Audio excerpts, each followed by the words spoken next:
मानवाः पाप कृतस्तु सर्वदा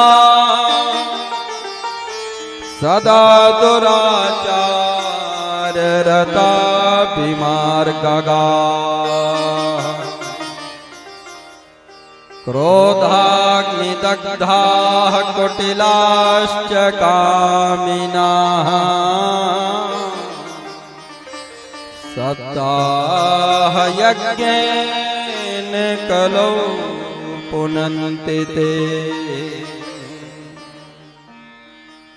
सनत कुमारों ने कहा कि नारद जी, ए मानवाः पाप कृतस्तु सर्वदा, जो मानो सदा सर्वदा केवल पाप कर्म किया हो, पाप के सिवाय अन्य दूसरा कार्य न किया हो, सदा दुराचार, जो हमेशा दुराचार में ही रत रहा हो, बीमार गगाह, जो हमेशा गलत मार्गों में चलने वाला हो, कुटिलश्च कामिनाः, जिसका हृदय कुटिल हो, कामी हो, सप्ताह यज्ञेन कलौ पुनन्ति ते। नारद जी, ऐसे पापी प्राणी भी भागवत जी की कथा श्रवण मात्र से पुनन्ति ते, पवित्र हो जाते हैं।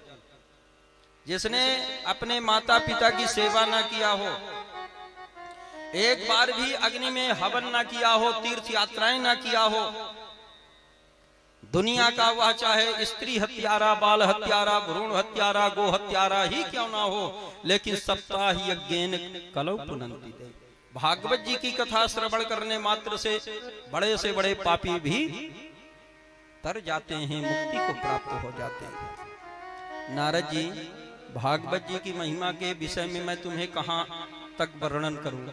अरे जीते जी जो कोई सुनेगा तो वो तो तर ही जाएगा।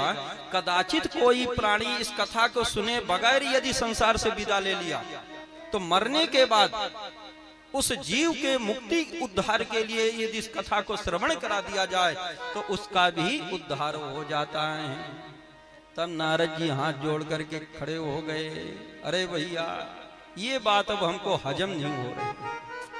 जीते जी कोई इस कथा को सुन करके तर जाए ये बात तो हमको समझ में आ रही है, लेकिन मरने के बाद भूत प्रेत आदि की योनियों में इस कथा को सुना दिया जाए उसका भी उद्धार हो जाता है, ये बात हमको कुछ हजम नहीं हो रही। सनत कुमारों ने कहा कि क्यों नारद जी? नारद जी ने कहा कि क्या इतिहास में कोई ऐसा प्रमाण है?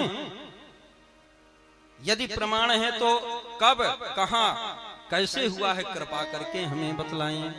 तब यहाँ से जो है तो सनत कुमारों ने नारद जी को गोकर्ण और धुंधकारी का दृष्टांत के रूप में यहाँ पर दिया कि मरने के बाद भी यदि जीव के उद्धार के निमित्त यदि इस कथा को श्रवण करा दिया जाता है तो उसका भी उद्धार हो जाता है। जो जीते जी सुनेगा वो तो तर ही जाएगा, मरने के बाद भी यदि जीव को कथा सुनाया जाए तो उसका भी कल्याण होता है।